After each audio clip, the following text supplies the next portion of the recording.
This one costs around £140.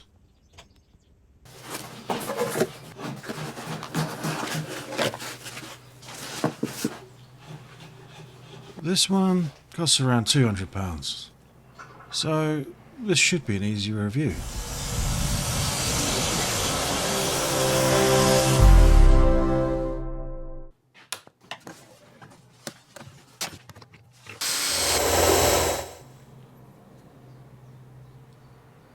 Except by the time I'd finished testing them, the cheaper jig wasn't actually cheaper anymore. How's it, mother lovers? Hongdui sent me over this dog hole jig to review. I thought this video was going to be over in 5 minutes. I've owned the UJK Dog Hole jig for some time now. It's brilliantly made, very accurate, it's easy to use, and Hongdui came along and released to me what seemed to be exactly the same thing, and for around 60 quid less. So I thought, well, that's that then. Except after actually living with both, I ended up with a completely different conclusion. And I thought, before anyone spends 200 quid or whatever on one of these, there's some thoughts you need to know. Before we compare anything else, we need to answer the obvious question: are they actually accurate? The UJK has built its reputation on being incredibly accurate. It's beautifully engineered with no play anywhere. The Hongdui takes a different approach: plastic body, but hardened steel bushes where it actually matters. Both systems drill 20mm holes on 96mm centres. Get those right and suddenly your workbench becomes a reference surface. Accurate track saw cuts, better clamping, one-man glue-ups. It completely changes how your workbench works. I honestly thought I'd found something here. A bit of slop, maybe a bit of flex, something, but honestly, they're both annoyingly accurate. Which is actually brilliant, isn't it? Which means accuracy isn't what's going to separate these two.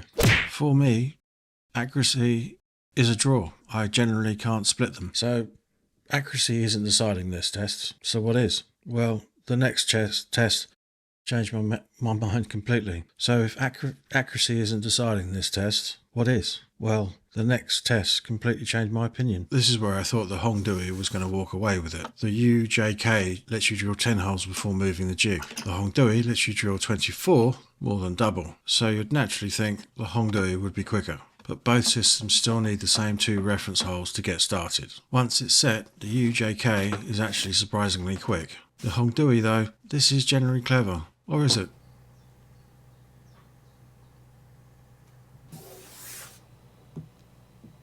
The same amount of holes took half the time. I wonder if the UJK jig with the Pythagoras setup for drilling the pilot holes would claw back some of that time. You know, the Hongdui jig. I'm not sure. I don't think so though. I actually think this is where Hongdui have done a really good job.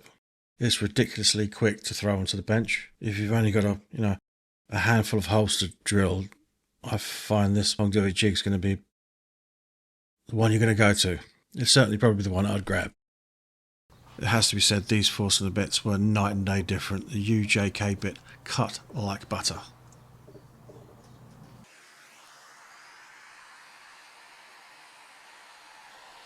This tightening up of the dogs slows you down, whereas the UJK jig, there isn't any of that. So after using both, I honestly don't think speed decides this review either. They're just quicker, at different jobs. If speed isn't deciding it, what is? Well, this is where everything changed, because I started adding up what each system actually costs to get working.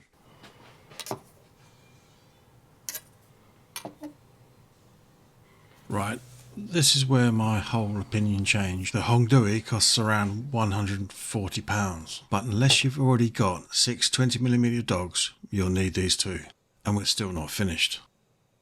So hang on a minute, wasn't this supposed to be the cheaper option? Because that's certainly what I thought. Now, to be fair, if you've already got the dogs, the Hongdui suddenly becomes a much better buy. But if you start from scratch, the maths changes very quickly. The UJK has a replaceable cutter, so does the Hongdui, but with a longer wait.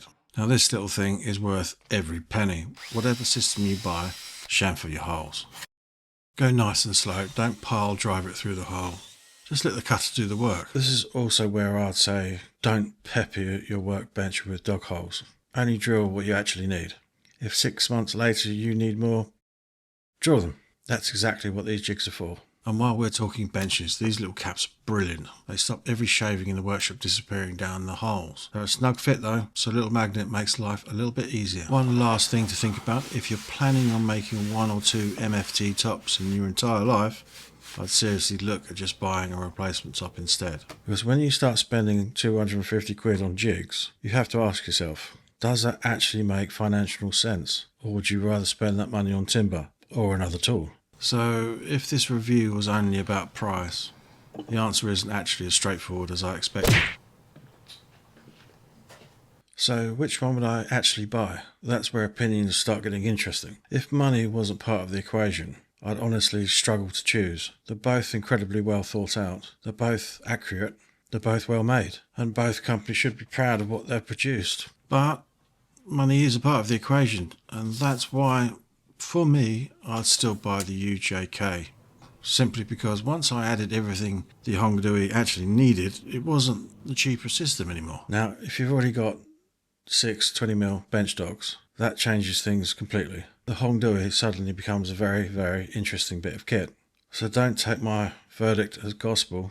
Work out what you've already got, then do the maths. I will say this though, the Hongdui is easy to store. It's quicker to throw on the bench. If I suddenly needed to add a few extra holes, it's probably the one I'd reach for first. So, let's score them.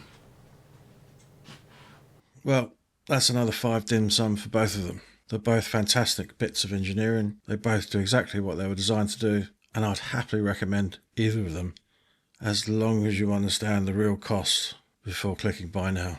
One last little tip, whatever system you buy one of these. Trust me, go nice and slow though, don't pile drive it through the hole, just let it cut. Apparently it's called a reamer, which still makes me laugh. Spit on that thing, you hear me? You know, this review got me thinking more in depth about MFT tops in general. I've built my workbench because of all the things I've learnt over my time, and I've done it accordingly. If I had unlimited space, I'd have a bench with everything. I'd have an MFT bench, I'd have a workbench, a joinery bench, finish bench. Unfortunately I don't, I've got one bench. So I went hybrid. I actually got rid of my MFT years ago because I wasn't using it very much. And like every tool you get rid of, guess what? The minute it's gone, you suddenly need it. I missed the clamping, I missed the stop blocks, I missed what's basically like having a second pair of hands in the shop. Now I'm still not a fan of the sacrificial MFT tops, mainly because of MDF, and as soon as water hits them, they're a pain in the backside. And if you knock it about for long enough, it ends up being as rough as a bear's arse. Eventually, you're making another one. But I have learned over the years, there comes a point where an MFT style top just becomes useful. If you've never used one, you don't know what you're missing. And if you don't know, don't drink the Kool-Aid. Just because everyone else says you need one doesn't mean you do. At the same time, don't form an opinion on something you've only had a fingertip in. Actually use it, love it, live with it, then decide. But there are loads of ways to skin a cat. But for me though, the dog hole system is by far the better way. Is it the be all and end all? No. Is it really just another useful tool? I think where people get confused is they blur the line between a weekend warrior and a professional. It's a really blurred line sometimes. There are professionals who swear by an MFT top, and there are professionals that think they're rubbish. Both are right. It depends what you build, what space you've got. In a small workshop though, they're incredibly useful. Hell, I even bought a little small clip-on one to go over my sort of, it's a very similar looking bench, but the bench previous to this, there was a clip-on version of that got me through. You know, with an MFT top as well, a track saw starts to do the jobs of a table saw with an MFT top. I've been there, I've worked like that, and you can absolutely get by like that. For me, this hybrid bench has turned out to be one of the best compromises. Now, if you've really enjoyed this one and you'd like to support this channel, please head over to Patreon, it'd be muchly appreciated. There's a link below to the tools, there's a link below to Patreon.